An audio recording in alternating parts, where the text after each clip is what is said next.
네, 반갑습니다. 제가 오늘 간만에 영상을 찍게 되었는데요. 아침에 일어나서 문득 이런 생각이 들더라고요. 어제 주식 급락에 따른 초보 투자자분들이 걱정이 많을 것 같다.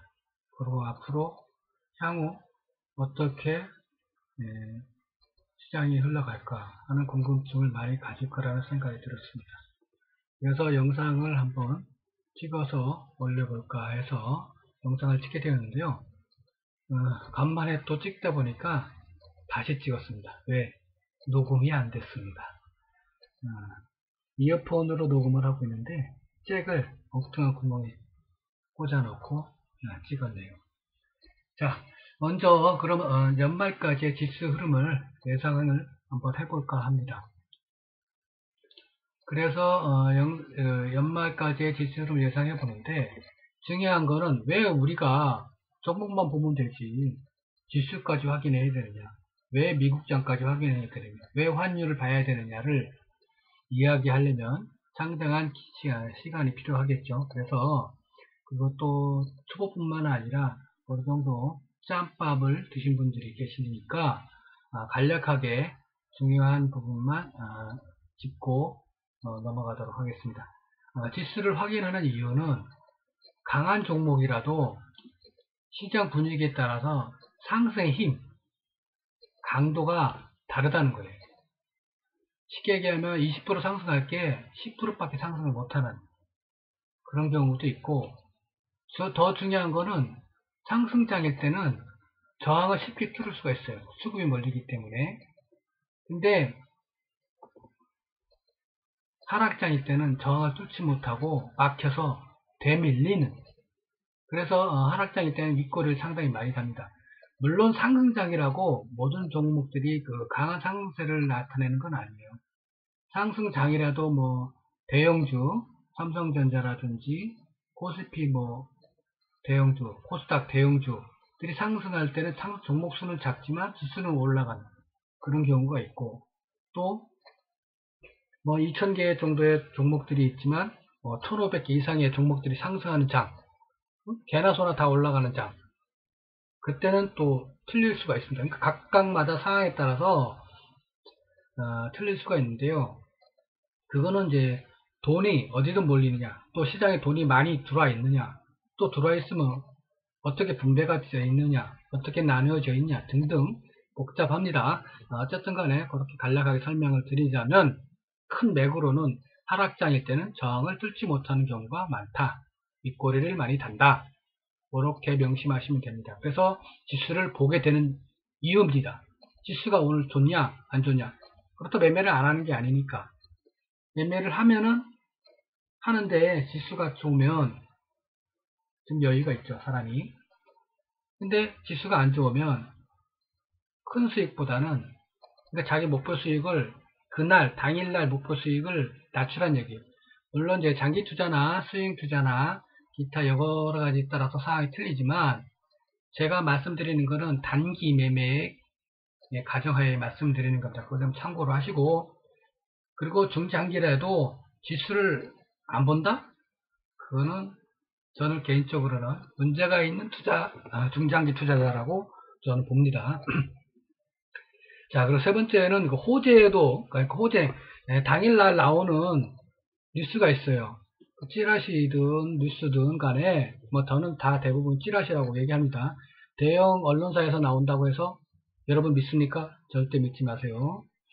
애널 믿습니까? 절대 믿지 마세요. 전문가 믿습니까? 절대 믿지 마세요. 저를 믿습니까? 절대 믿지 마세요. 무조건 주식장에서는 부모 형제도 믿지 말라는 게 주식장입니다. 여러분 본인 스스로를 믿어야 되는 게 주식장이에요. 그러니까 항상 명심하시되, 그 뉴스가 찌라시가 그날 떴어요. 근데 그 뉴스가 뉴스발에 의해서 상승장일 때는 잘 올라갑니다. 아무것도 택도 아닌 뉴스를 갖고도. 근데 하락장일 때는 진짜 대형 호재예요. 아주 좋아요. 근데 종목이 안 올라가요. 올라가더라도 약하게 올라갑니다. 무슨 얘기인지 이해가 되시겠죠? 그리고 뉴스를 분석하고 뉴스를 보는 눈, 뉴스를 가지고서 어떻게 매매를 하는지, 지금 당장 할지, 언제 할지, 기타 등등, 그런 거는 이야기가 길기 때문에 어쨌든 간에 중요한 핵심은 호재에도 하락장에서는 강한 상승을 힘을 많이 받지 못하다. 약하다. 그게 중요한 핵심입니다. 자, 그리고 어쨌든 아까 위에 그 20% 상승하고 10% 상승해서 얘기했지만은 주식은 큰 수익도 있지만은 하락을 대비하는 게임입니다. 그러니까 하락을 대비하는 게임. 그러니까 내 계좌를 손실을 최소화하는 거. 흔히들 말하죠. 주식장에서는 살아남는 자가 승리자이다. 1000%, 100%, 500%, 600% 유튜브든지 기타 전문가들 많이 나왔죠. 그 방송에도 나오는 전문가들 보면은 어느 시점이 지나면은 전문가들이 사라집니다. 뭐 사고친 전문가도 있지만은 그렇게 수익률 좋았던 전문가도 어느 날부터 사라져요. 자, 그럼 여러 가지 이유가 있고 여러 가지 상황이 있지만은 어쨌든 간에 내 계좌를 지키는 것이 내가 주식장에서 살아남는 것이 언젠가는 지금은 5% 10%밖에 수익을 못하지만 언젠가는 100% 수익을 낼 수 있는 1000% 수익을 낼 수 있는 때가 온다라는 거죠. 준비된 일을 해야 된다 얘기입니다. 그러니까 하락장을 대비해야 그렇기 위해서 지수를 보는 것입니다. 아무리 좋은 개별 종목도 지수가 나쁘면 상승을 하기가 쉽지가 않다. 지난주 금요일날 여러분 대부분 섹터들이 다 하락했습니다. 대부분 종목들도 하락을 했고요. 그게 지수하고 관계가 있는 거겠죠. 그죠? 어쨌든 간에 초보분들은 왜 지수를 같이 봐야 되는지 아니 이제쯤이면 이제 금요일날 하락장을 느꼈을 때니까 지수의 중요성을 뭐 다 아셨을 거라 보고 어쨌든 간에 오늘 제목이 연말까지의 지수 흐름 제목이니까 자, 왜 연말까지 지수 흐름은 어떻게 보냐 일단은 결론을 얘기하면 하락, 조정, 잘해야 박스 횡보 이게 결론입니다. 결론은 그런데 일단은 왜 그런 근거를 갖고서 하느냐 연말까지 여러분 그 최근에 말이 많았던 3억 5억 10억 많이 얘기 들었고 여러분들도 많이 관심을 가졌죠. 중요한 거는 매도는 3억이든 5억이든 10억이든 매도는 있다입니다. 그게 핵심이에요. 여러분 3억이든 5억이든 10억이든 작년도 재작년도 매도가 있었다라는 겁니다. 중요한 건 그때는 뭐 3억이었습니까? 아니 10억이었어요. 자 그리고 중요한 거는 여러분 한 종목에 3억을 담을 수 있는 여러분의 자산가입니까? 제가 그 블로그에도 그 제목을 달아서 올린 적도 있지만은 한 종목에 3억을 담는 자산가는 최소한 50억 자산가입니다. 기본적으로 50억 정도 되는 자산가가 한 종목에 3억을 담습니다. 여러분 한 종목에 3억을 담습니까? 3천을 담습니까? 300을 담습니까? 여러분은 3억을 담지 않는다는 게 또 핵심이고 그게 10억이든 100억이든 매도는 있다라는 거예요. 그게 핵심입니다. 그렇기 때문에 장에는 부정적이다. 매수세보다 매도세가 많다. 그게 핵심 포인트고 자, 두 번째는 기관이 수익률이 확정되었다는 거예요. 9월부터 매도세가 있었고 10월에 이제 본격적인 강 매도가 있었는데 보면 여러분 느꼈겠지만은 상반기에 상승률이 컸던 수익률이 좋았던 종목들이 매도세가 강했어요. 기관들이 수익률을 확정을 짓는 겁니다. 2020년도 A라는 사람이 20%에 30%의 수익을 거뒀습니다. 그래서 그걸 확정을 지었습니다. 그래서 나를 평가를 30% 해주십시오. 내년도에는 나에게 어떻게 대우를 해주십시오. 그런 평가가 확정을 10월 달에 지었다는 거예요. 그러면 끝났으면 뭐합니까? 새로 종목을 삽니까? 그러면 올해 평가를 새로 받습니까? 아니죠. 일단 결정 짓고 여유롭게 마음을 잡고 뭘 하느냐, 그 사람들은. 수급이 비활성화 된다는 거예요. 활발하지가 않다라는 얘기를 하는 겁니다. 그 사이에 그럼 11월, 12월 달에 뭐 하느냐? 보통 통상적으로 제가 회사 다닐 때 10월 달에는 2021년도 사업계획 대략적인 큰 맥을 만듭니다. 그리고 11월 달에 세부적인 계획을 만듭니다. 그래서 초안이 나옵니다. 그래서 수정 작업에 들어갑니다. 1안, 2안, 3안. 그래서 12월 연말에 확정을 짓습니다. 12월 연말에도 확정을 못 짓고 연초까지 넘어가는 경우도 있습니다. 뭐 그건 그 작성자의 능력에 여하에 따라서 많이 좌우가 되는데, 그게 왜 그리 되느냐? 2021년도 사업 계획을 작성을 해서 그걸 근거로 해서 예산이 편성됩니다. 세부적으로 나눠지고, 또 세부적으로 처음에 큰 맥에서부터 이렇게 나눠집니다. 제가 이제 회사 다닐 때 보통 삼성이나 대기업들은 그렇게 다 합니다. 물론 저는 모르겠어요. 다른 대기업들이라도 대기업마다 수준 차이가 있고 문화 차이가 있기 때문에 뭐라고 말씀 모르겠지만은, 제가 있었던 그 직장에서는 그렇게 해왔고 저는 그렇게 작성을 했기 때문에 그렇게 설명드립니다. 그러니까 이 사람들은, 기관들은 2021년도 사업 계획을 잡는 거죠. 자기의 매매를 어떻게 할 거고. 물론 이 사람들도 당연히 시장이 변화를 하기 때문에 11월 달에 작성한 거고 12월 달에 작성하는 거고 1월 연초에 하는 거고, 최종적으로 연초에 이제 최종 수정하고 확정을 하겠죠. 왜? 본인이 작성한 것도 있지만 다른 사람들이 작성한 것도 검토를 한단 말이에요. 참고로 해서. 그래서 수정 작업을 합니다. 최종적으로 확정을 짓게 되겠죠. 그 작업을 들어갈 겁니다. 물론 개인적인 생각입니다. 제가 뭐 기관 투자자가 아니었기 때문에, 경험이 없기 때문에 기관 투자에 그 말씀드립니다. 저는 애널이나 뭐 이런 쪽에, 금융 쪽에 있었던 사람이 아닌데 일반 평범한 직장이었습니다. 제가 오늘 이 방송이든 앞에 다른 방송이든 모두 참고용입니다. 여러분, 제 말이 100% 맞다라고 말씀드리는 것이 아닙니다. 자, 그리고 어쨌든 간에 3억이든 5억이든 매도세가 있고 기관들의 수급이 비활성화된다, 활발하지가 않다, 그런 부분이고, 세 번째로는 환착을 노리던 외인들이 기다리고 있습니다. 뭘? 지금 시장에 강 매도세가 예상되잖아요. 3억 계약이 얼마나 매수금에서 떠드는 거예요. 3억에 해당되는 개인들이 몇 명이 된다고? 지네들이 쩐주 심부름이고 주둥이고, 쩐주 노예가 누구예요? 언론이에요, 언론. 다 심부름꾼입니다. 여러분, 초보라도 한 몇 개월 있어봐서 아시겠지만 뉴스, 어떤 뉴스가 나옵니까? 그 종목 띄우려고 올리잖아요. 지네가 다 사놓고 난 다음에. 쩐주 심부름꾼 누가? 언론이, 기자들이. 말 많잖아요. 기자들이 돈 얼마 받고 뉴스 올린다라는 거. 그건 몇십 년 된 얘기예요. 언론중재위원, 금융감독위원 찍소리 안 하죠. 왜 안 하는지 압니까? 같은 편이라서. 잡혀가나? 그건 제 개인적인 생각이고 추정입니다. 시장의 개인 투자자들은 다 같은 편으로 봅니다. 정치인도 같은 편으로 보고, 정부 같은 편으로 봅니다. 어쨌든 간에 강매도세를 기다리면서 지수 하락을 기다린다는 거예요. 여기서 중요한 게 개인. 예전에, 그러니까 작년까지만도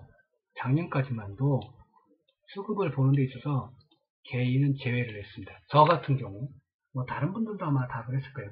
기관이나 외인에 대한 수급은 관찰을 했지만은 개인에 대한 수급은 부정적인 쪽으로 봤습니다. 그런데 올해에는 여러분 아시다시피 개인 수급이 상당히 들어왔습니다. 큰 돈이 들어왔죠. 그 개인들이 들어온 돈이 중에 세 가지 부류로 저는 분류를 합니다. 하나는 동전, 개인. 또 하나는 그 전에부터 있었던 중간, 쩐주, 작전 세력, 개인. 뭐 초딩, 중딩, 고딩, 뭐 그렇게 볼 수가 있겠죠. 그 다음에 이제 일반, 대형 쩐주. 진짜 오리지널 큰 손. 근데 그 큰 손들이 새로 들어온 거예요. 주린이. 여기서 웃긴 게 뭐냐? 큰 손인데 주린이라는 거죠. 그런 매점에서 시장을 봐야 되고, 그래서 주린이기 때문에 이 사람들이 매매를 어떻게 하느냐, 어떤 종목에 하느냐, 어떤 섹터에 하느냐를 올해 시장을 자세히 봐온 사람이라면 아마 감이 올 겁니다. 틀립니다. 옛날하고.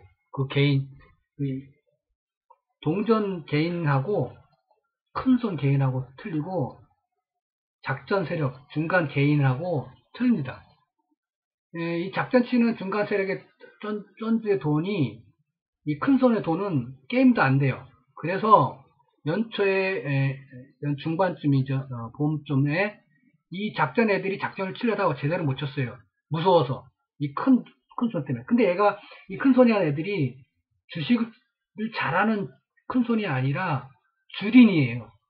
그래서 이 작전 세력들을 마음대로 안 됐고 쉽게 핸들링을 못한 경우가 많았습니다. 근데 그게 나중에 이제 하반기 와서 약간 좀 얘네들이 이제 파악을 한 거예요. 그 큰손 주린이를. 그래서 작전을 이제 마음 놓고 치고 했는데 어쨌든 간에 저는 요새는 개인에 대한 수급도 봅니다. 요것도 수급을 어떻게 보느냐에 따라서 보는 방법도 있고 요령이 있지만 지금은 지수 흐름에 대한 이야기니까 이렇게 짧게 얘기를 하겠습니다. 제가 오지랖이 넓어서 말이 좀 많습니다. 아닌 걸 얘기를 해드리고 싶은 마음에 어쨌든 간에 영상을 짧게 찍어야 되니까 이 정도로만 말씀을 드리겠습니다. 네 번째, 코로나가 재확산입니다. 내년도 아마 재확산이 될 거예요. 이 코로나에 대한 제 개인적인 생각이나 예상되는 흐름은 별도로 주간 전략에 중간중간에 올리겠지만 이거는 어쩔 수 없는 거고 계속 이어진다는 거고 연속성이고 지속성이라는 거는 저 개인적인 생각입니다. 어쨌든 간에 연말까지 시장의 흐름은 매도는 있다. 원래부터 있었고 계속 있다. 10억, 3억이 중요한 게 아니다. 두 번째, 기관의 수급이 비활성화될 가능성이 높다. 세 번째, 환차기 외에는 지수 하락을 기다리고 있다. 네 번째, 코로나는 재확산이 됐다. 그런 얘기는 뭐예요, 결론은? 지수한테 부정적인 의미죠. 미국 선거라든지 그거는 빼고 국내 건만 갖고 얘기를 말씀을 드리는 겁니다. 그 외국 건까지 얘기를 드리려면 영상의 시간이 길어지기 때문에 그건 따로 시간이 된다고 나중에 제가 마음이 생긴다면은 해외 지수 관련 부분도 저 개인적인 소견을 말씀드릴게요. 어쨌든 간에 중요한 거는 지수한테는 부정적이라는 거예요. 그렇기 때문에 아까 결론적으로 얘기했던 지수는 하락 조정이거나 잘해야 행복 박스다. 왜? 이 개인 큰손이 막아줄 수도 있어요. 근데 3억, 10억 이거 풀린다고 해서 글쎄요. 어느 정도까지는 모르겠지만은 어쨌든 간에 부정적이다. 그렇기 때문에 시장 대응을 그 방향으로 보고 전략을 수립을 해야 된다라는 이야기입니다. 이제 지금까지는 이제 기본적인 그 이야기만 왜 근거, 지수를 부정적으로 보는 근거에 대해서 설명을 드렸고요. 이제 기술적인 분석에 대한 부분을 말씀드리겠습니다. 기술적인 분석은 주간 전략에 제가 기술적인 뿐만 아니라 여러 주간 전략마다 매주 올리는데 현 지수 흐름을 거의 저는 이 지수 흐름은 거의 잘 맞는 편이더라고요. 제가 예상한 대로. 근데 주의 경보 발령을 제가 언제 냈냐면 9월쯤에 냈어요. 9월쯤에. 요거는 제가 거짓말을 했는지 안 했는지는 제 블로그에 보면 아실 거예요. 그때 쌍봉을 만들기 전이에요. 쌍봉을 만들기 전인데,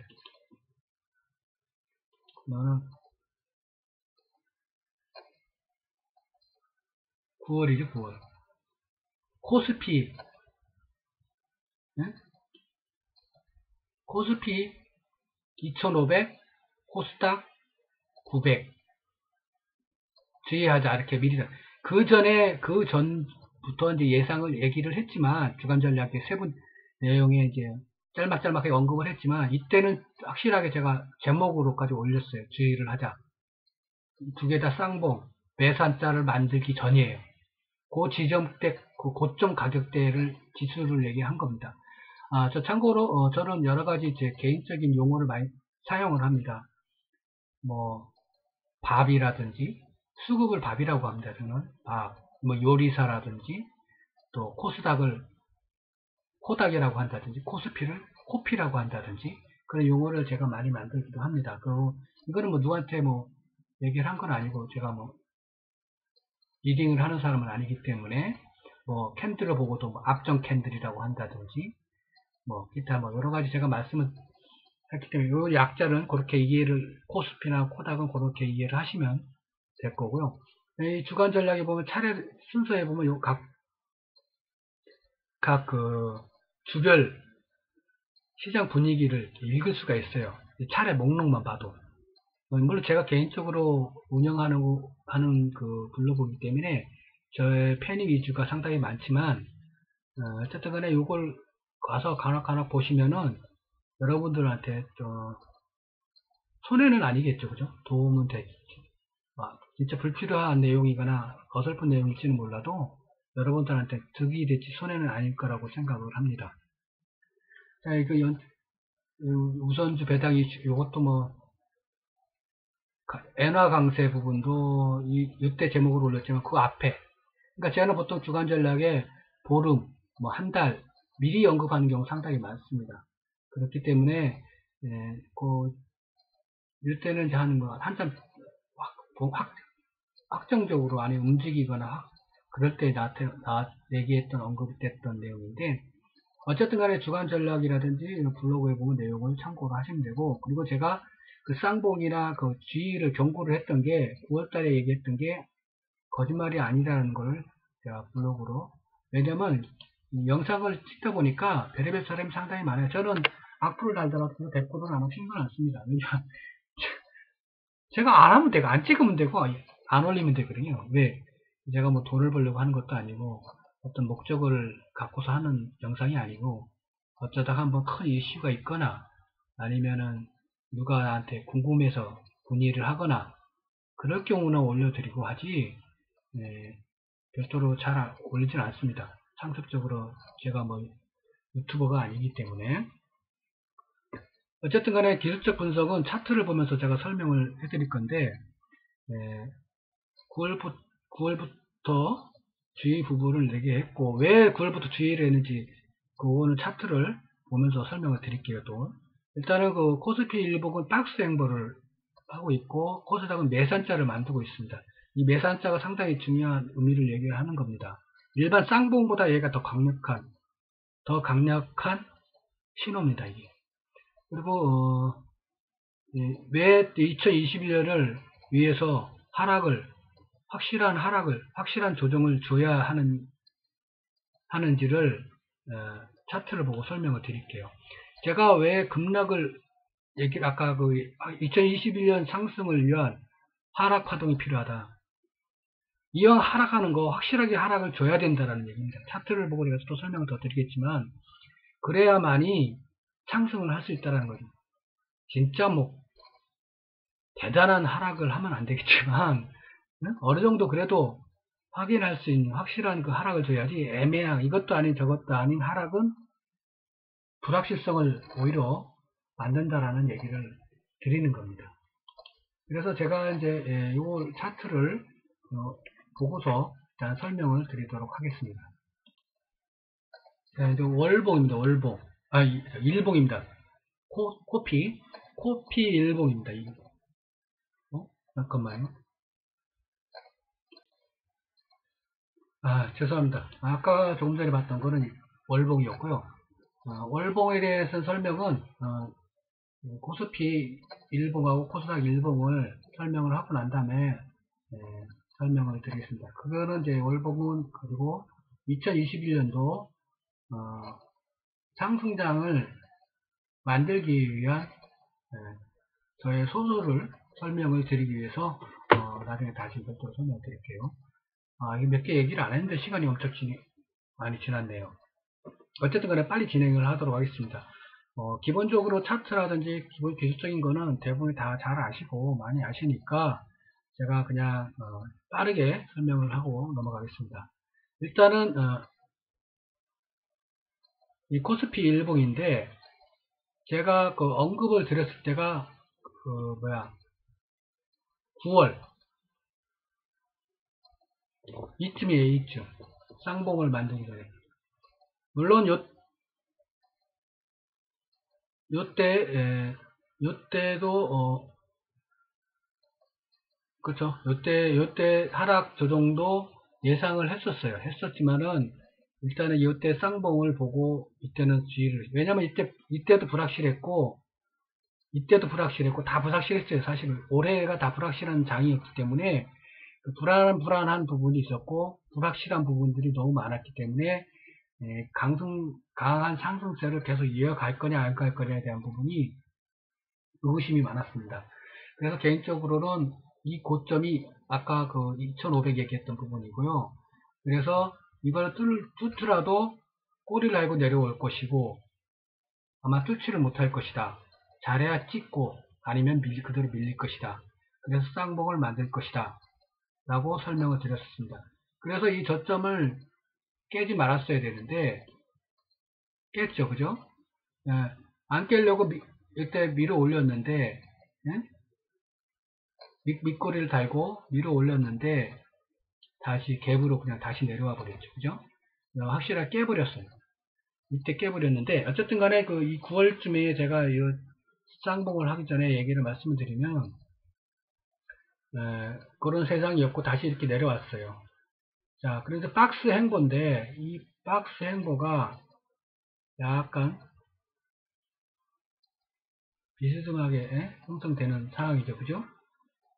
근데 이 박스 행보든 상승도 오파가 있고 하락도 오파가 있습니다.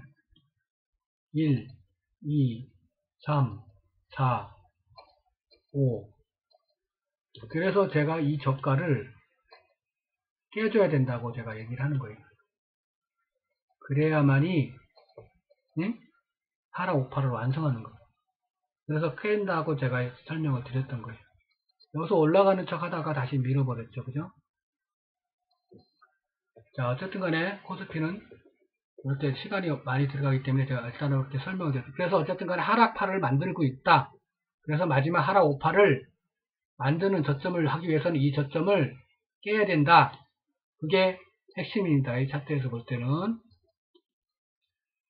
자, 이제 코스닥입니다. 코스닥 일봉은 제가 아까 매산자 얘기를 했죠. 상승 오파를 만들고 나서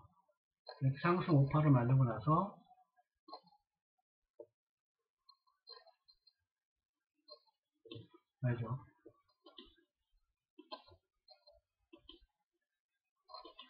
시간 없는데.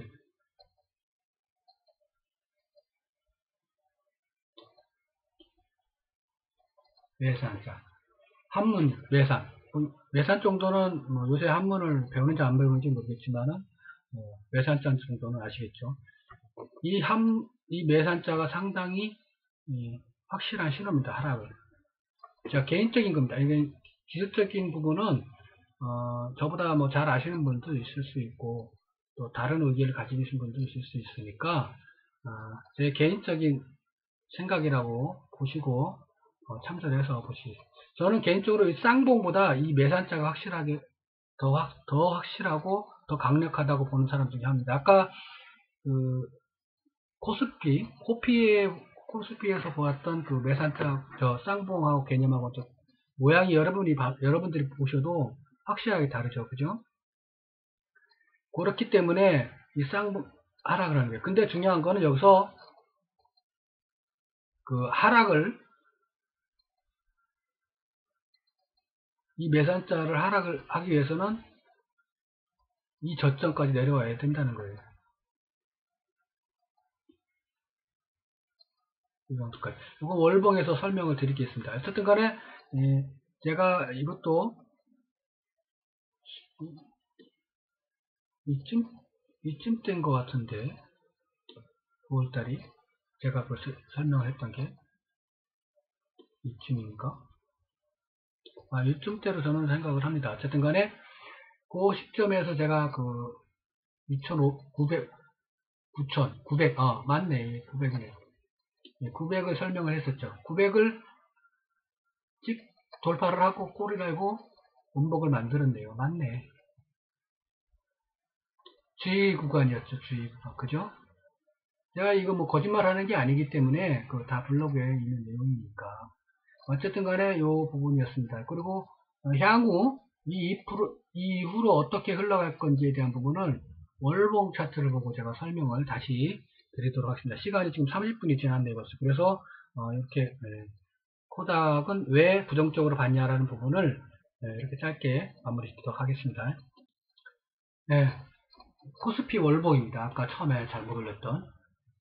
자, 아까 그 코스피 월 박스 행보한다고 그랬죠. 자, 일단은 이 코스피의 월봉 차트상에 보면은 1파, 2파, 3파, 4파, 5파, 상승 1파, 상승 2파. 이 얘기는 뭐냐면, 저는 하락 파동을 A, B, C, D 뭐 얘기하고 뭐 하고, 저는 전문적으로, 그 기술적 분석을 배운 사람이 아니고 교육을 받은 사람은 아닙니다. 저는 그 독학으로 실전에서, 주식장에서 느끼고 배우고 혼자서 독학해서 하는 부분이고, 그래서 저는 하락 3파를 보는 사람도 있는데, 저는 하락도 5파, 상승도 5파로 봅니다. 저는 개인적으로 하락도 5파를 본다. 이거 개인적인 생각이니까 참고로 이해하시기 바라겠습니다. 제가 틀리더라도 저는 제 경험상으로는 하락도 5파를 보기 때문에 어쨌든 간에 이 하락 5파입니다. 5파를 완성하고 상승을 해줬어요. 상승을 해서 지금 하락 2파를 만드는 과정이에요. 제가 왜 하락을 충분히 해줘야 되느냐 라고 얘기하는 거는 하락 파동을 만들어 주려면은 최소한 이 안에서 놀아야 돼요.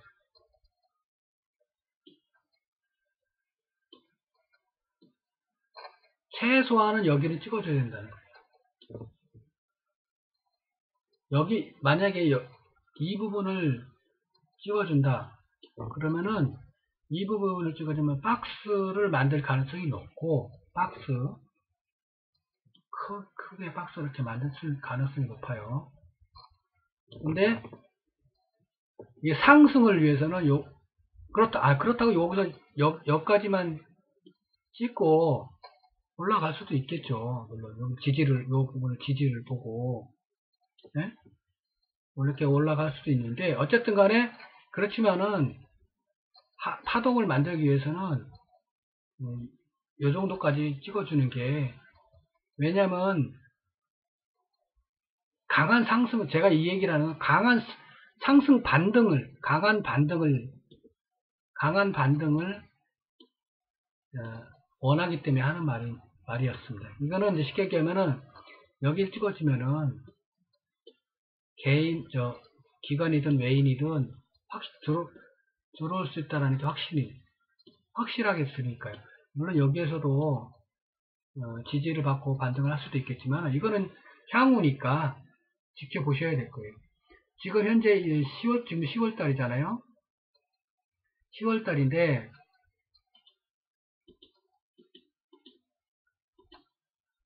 지금 10월 달인데 캔들을 어떻게 만들어 주는 게 좋냐. 제가 볼 때는 10월 달에 저는 개인적으로는 여기까지 찍어 와줬으면 했어요. 이렇게. 그리고 11월 달에 이렇게 12월 달에 이렇게 내년 이렇게 드르르 올라가는 저는 개인적으로 이렇게 하길 원했고 물론 이제 더 시장이 강하다 싶으면은 아까 말한 대로 이 부분을 뭐 근처에서 놀다가 올라갈 수도 있겠죠. 이 부분을 그죠? 그런데 아까 언급드렸듯이 시장이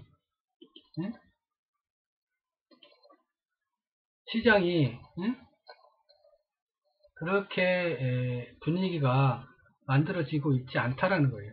그래서 저는 여기까지를 본 거고, 뭐 이게 맞고 안 맞고가 중요한 게 아닙니다. 제 말이 맞고 안 맞고. 어쨌든 대응이니까. 여러분들이 여기까지를 지키는 것 같아갖고 올라가 주면은 여기 맞고 올라가주면 대응을 하면 되는 거고, 네? 여기서 저는 개인적으로 만약에 여기서 지지를 해주고 올린다 그러면은 여기 돌파 시점을 중요한 시점으로 보고 대응하는 게 맞다라고 보는 사람이고, 여기 와서 지지해서 돌린다고 보면은 똑같이 물론 여기가 저항이 되겠지만은 더 확신성이 갖는다라는 거죠. 시간적으로도 캔들이 지금 앞으로 2개밖에 없어요. 11월, 12월 월봉입니다. 코스피 월봉이기 때문에 2개밖에 없기 때문에 2개를 만들 때 여기서 하나, 둘 만들고 올라가느냐, 여기서 만들고 올라가느냐 차이인데, 일단은 저도 개인이지만은 개인들 수급이든 기타 털릴 부분들이 털리고 정리할 부분도 정리하고 해야 됩니다. 신용 부분도 옛날에 뭐 연초부터 뭐 신용이 뭐 16조니 뭐 몇 조니 17조니 지금도 16조예요. 근데 웃긴 게 그 사람들이 전문가라고 신용이 많다고. 신용이 많은 게 아니었어요. 연초에 60조에 16조가 많았으니까 60조에는 최소한 20조는 돼야 돼요. 그래야 신용이 많다라고 얘기할 수 있어요. 근데 지금은 왜 또 틀린 게 뭐냐면 지금 53조인가 50 몇 조예요. 50조 때 초반대예요. 근데 신용은 그대로 있어요. 16조. 쉽게 얘기하면은 60조에서 50조로 줄었는데 신용은 그대로 갔다는 얘기예요. 그러니까 신용 비율이 높아졌다는 얘기예요. 다시 얘기하면. 그래서 이게 털어야 된다는 거예요. 털려면 어떻게 되냐. 확실하게 털고 가져야 된다. 털릴 거는. 같은 개인이지만. 왜냐면 눈앞만 보고 가는 게 아니잖아요. 길게 봐야 되니까. 그게 더 확실하다. 더 안정적이다. 라고 봐서 저는 이렇게 그림을 그리고 있습니다. 자, 그러면 이제 코스닥을 한번 볼까요? 자, 코스닥 원롱입니다. 자, 코스닥도 하락 1파, 2파, 3파, 4파, 5파입니다. 1파, 2파. 이제 이 2파의 지점이 어디까지 가느냐. 그거를 예상하자는 거죠. 이 지점이 아까 코스피랑 비슷한 지점이고, 이평들도 수렴하고 있는 위치고, 그런 위치가 되겠습니다. 그래서 찍고 올라간다. 저는 개인적으로 이렇게 보고 있는데, 아까 말한 대로 똑같이 이거를 지지로 해서 이 부분에서 여기서 2가지 과정이 나올 수가 있습니다. 3가지 과정이 나올 수 있죠. 여기하고 여기하고 밴드를 요 정도 밴드를 3가지 볼 수가 있겠죠. 여기까지는 이제 박스로 갈 가능성이 높고, 여기서부터는 확실한 조정이고, 여기까지는 강한 상승 반등이다. 근데 이왕 갈 거 확실한 조정을 주고 가자. 그런 얘기를 하는 겁니다.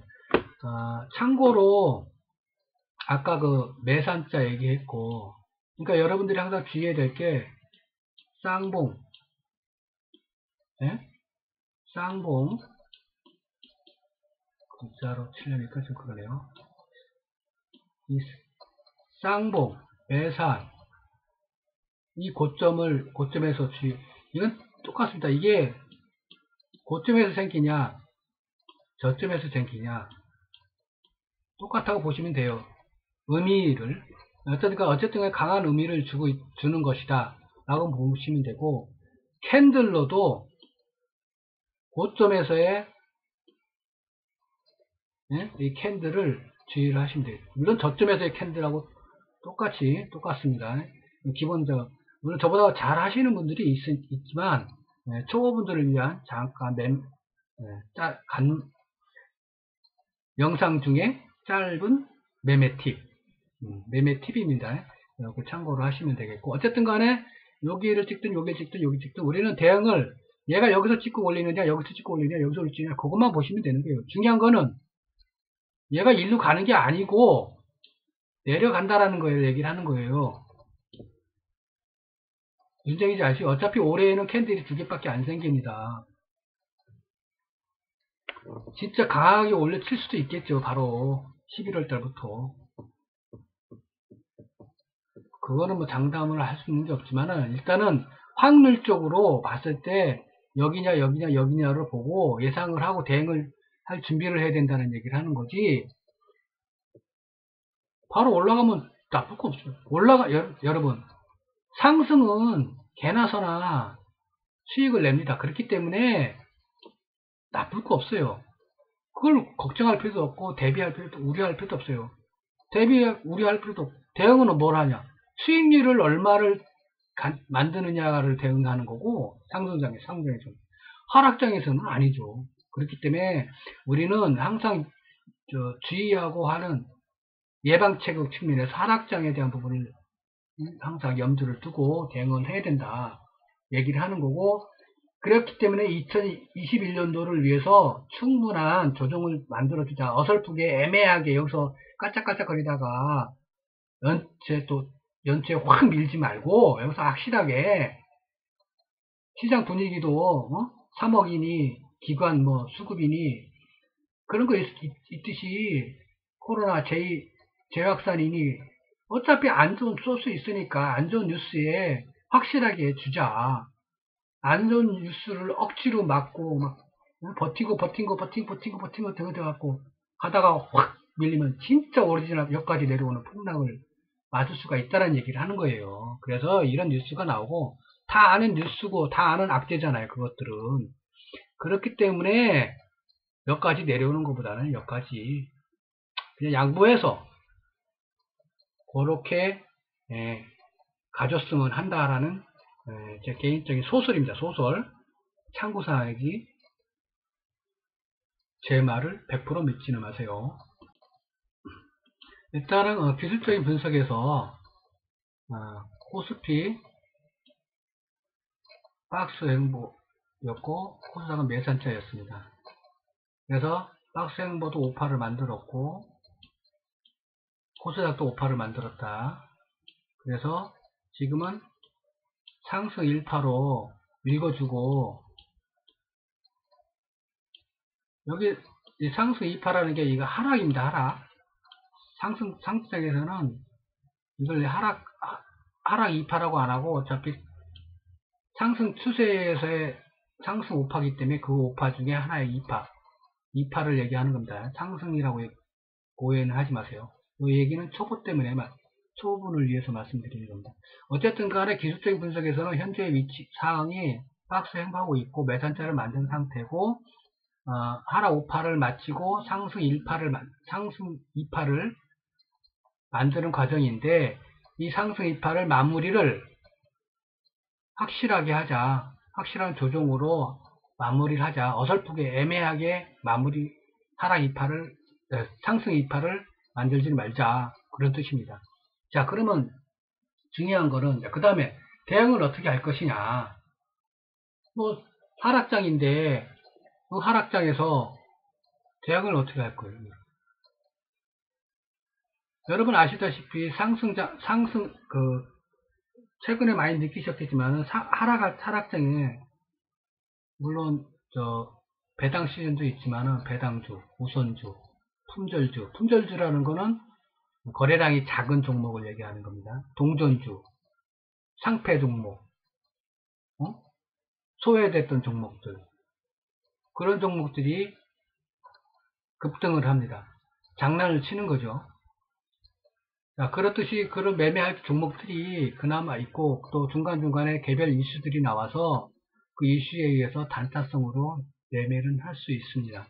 그리고 또 계절주 같은 경우는 강한 이슈를 재료를 받으면은, 찌라시를 받으면은 강하게 상승할 수 있지만, 찌라시를 받지 않더라도 일단 계절주 같은 경우는 어느 정도 홈지락은 합니다. 그래서 약수익 정도는 할 수 있는 부분이 있고, 그래서 어쨌든 간에 계절주가 찌라시를 받으면 이슈성 상승을 할 수 있지만 못 받을 경우는 꿈틀은 한다.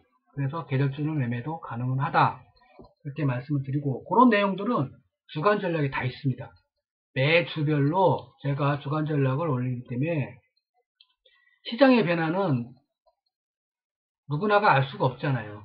그렇기 때문에 전반적으로 크게는 연말까지는 하락 조정이나 잘해야 백박스 조정으로 보고 대응을 하시고, 그 세부적인 대응 전략이라든지 전략은 제 주간 전략을 참고를 하시든지, 제가 오늘 말씀드리는 영상에서 말씀드린 내용들을 참조로 해서 맞든 틀리든 뭐 여러분들이 수용할 수 있는 부분 수용하고 수용 못할 부분은 못하더라도 그건 각자의 능력이고 각자의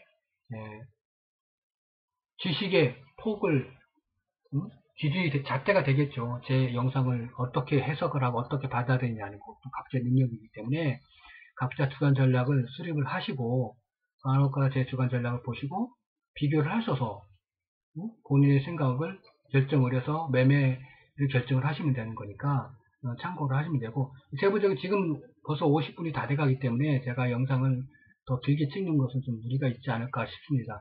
저는 이거 한 15분이면 이 내용을 다 정리할까 싶었는데 역시 말이 많네요. 오지랖도 넓고 쓸데없는 얘기가 더 많았던 것 같은데, 일단 영상이 좀 길어졌는데 끝까지 봐주신 여러분들 감사하고요. 저는 이게 어떤 목적을 두고 하는 것이 아니기 때문에 그냥 참고로 보시고, 또 댓글에 욕을 하든 실력이 없니 어쩌니 해도 신경은 안 쓰니까 많이 다르든 안 듣든 괜찮습니다. 근데 중요한 거는 안 좋은 부족한 내용이라도 그 중에서도 여러분들이 가져갈 게 있습니다. 중요한 얘기 한마디 해드릴게요. 짬을 먹다 보면은 다시 기초로 갑니다. 쉽게 얘기하면 초보 때는 돈을 잘 버는다. 저도 잘 벌었어요. 엄청 잘 벌었어요. 하루에도 상한가 몇 개씩. 진짜 옛날에 15% 상한가 할 때는 하루에 한 10개도 상한가 먹은 적 있어요. 단타가 아닌 상한가를 먹었다고 10개는. 그땐 종목도 많았고 고기 종목도 많았고. 근데 짬을 먹잖아요. 그 과정이 있습니다. 짬 먹으면서 경험을 쌓으면서 과정이 있습니다. 어쨌든 간에 이 기초나 기본이 되는 내용들이라도 여러분들 그걸 그냥 가볍게 생각하지 마세요. 핵심은 제가 이때까지 느낀 경험으로는 주식에서의 가장 중요한 건 기초고 개념입니다. 개념, 의미, 개념, 무엇을 의미하는지, 이게 무엇을 말하는 건지를 기술적인 거든 재료든 수급이든 추세든 돌파 매매도 그렇고 다 그렇습니다. 그 이유가 있어요. 그 짬을 먹다 보면 그걸 나중에, 근데 그거 수업료를 많이 지불하면서 저는 깨달은 거고, 매번 수업료를 내면서 깨달은 거고, 여러분들은 제가 오늘 얘기한 것 중에 이 강의가 영상이 길어지는 이유가 그거예요. 제가 오지랖이 없다고. 어쨌든 간에 여러분들이 제 영상을 보면서 단 한 개, 어떤 사람은 한 개를 가져가는 사람이 있고, 어떤 사람은 5개를 가져가는 사람이 있고, 어떤 사람은 10개를 다 가져가는 사람이 있어요. 제 말을 다 100% 믿어달라, 맞다라고 얘기하는 게 아닙니다. 절대. 여러분들이 그 능력이에요, 그것도. 여러분들이 수업료를 100만 원을 낼 거냐, 10만 원을 낼 거냐, 1000만 원을 낼 거냐는 여러분의 능력인 거고, 또, 제 영상뿐만 아니라 모든 영상을 보더라도 여러분들이 가져갈 걸 잘 찾아낼 수 있는 사람이 능력자죠. 영상을 찍어서 올리는 사람이 능력자이기 전에 이 영상을 보는 사람들이 더 능력자일 때가 될 수 있습니다. 중요한 거기 때문에 어쨌든 간에 제 오지랖 넓게 짧은 또 제 경험담을 얘기했네요. 어쨌든 간에 긴 영상 봐주셔서 감사합니다.